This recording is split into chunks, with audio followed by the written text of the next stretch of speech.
Hello everybody, my name is Christio and I've just been evicted from the Big Brother Season 7 Level Up house.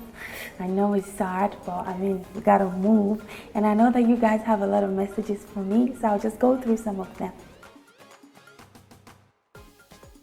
Savvy Baba says, but you were too quiet for someone who promised to bring energy and vibe to the house.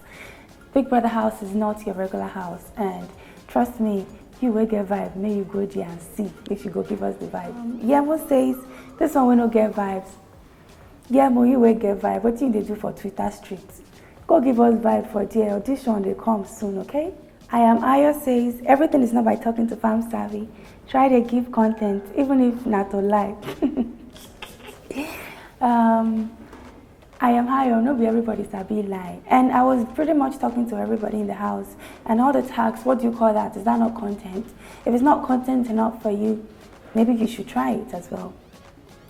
So Crocker says, you didn't even have the decency to come on stage to bid your fans goodbye. That's not good enough.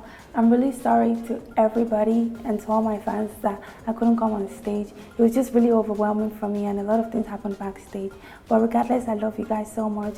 I thank you for the support. You know, I wish I could stay longer in the house, but it is what it is. And thank you so much for supporting me. I will see more of your messages and I'll respond to them. Love you. Bye.